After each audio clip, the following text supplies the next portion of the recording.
કેમ છો? આશા રાખું છું કે તમે બધા સહકુશળ હશો. હું પણ સહકુશળ છું.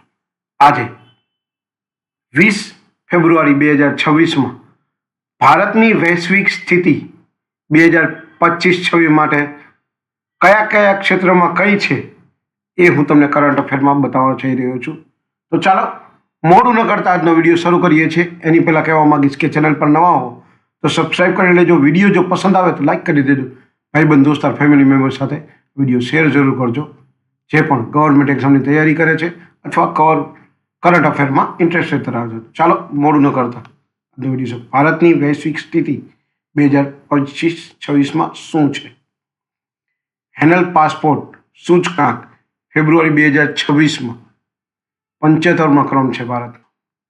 ભ્રષ્ટાચાર ધારણા સૂચકાંક 91મો ક્રમ છે.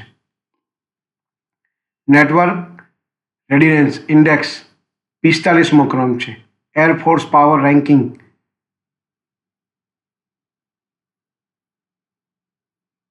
3જો ક્રમ છે.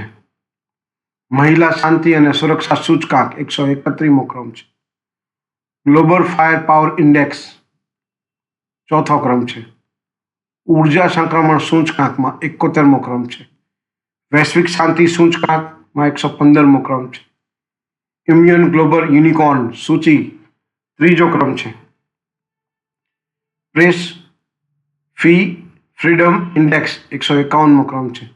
જલવાયુ પરિવર્તન પ્રદર્શનમાં 10મો ક્રમ છે. ગ્લોબલ ઇનોવેશન ઇન્ડેક્સમાં 38મો ક્રમ છે. ગ્લોબલ હંગર ઇન્ડેક્સમાં 102મો ક્રમ છે. આર્થિક સ્વતંત્રતા સૂચકાંકમાં 128મો ક્રમ છે. ગ્લોબલ જેન્ડર ગેપ સૂચકાંકમાં 131મો ક્રમ છે. સતત વેપાર સૂચકાંકમાં 23મો ક્રમ છે. વર્લ્ડ ટેલેન્ટ રેન્કિંગમાં 63મો ક્રમ છે. વિશ્વ પ્રતિસ્પર્ધા રેન્કિંગમાં 41મો ક્રમ છે. વૈશ્વિક નવીનતા સૂચકાંકમાં 38મો ક્રમ છે.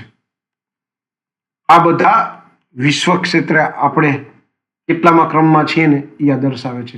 અને આપણી પ્રગતિ કેટલા સુધી થઈ છે એ બધા જે ભણેલા ગણેલા છે આ વિડીયો જોઈને સમજી જશે. આવા જ જો કરંટ અફેરના તમને વિડીયો ગમતા હોય તો વિડીયોને એક લાઈક કરી દેજો. ચેનલ પર નવા હો તો સબસ્ક્રાઈબ કરી દેજો. અને ભાઈબંધ દોસ્તાર ફેમિલી મેમ્બર સાથે વિડીયો શેર કરવાનું બિલકુલ ન ભૂલતા, જે પણ ગવર્મેન્ટ એક્ઝામની તૈયારી કરતા હોય. આજ માટે આટલું જ. જય હિન્દ, વંદે માતરમ દોસ્તો.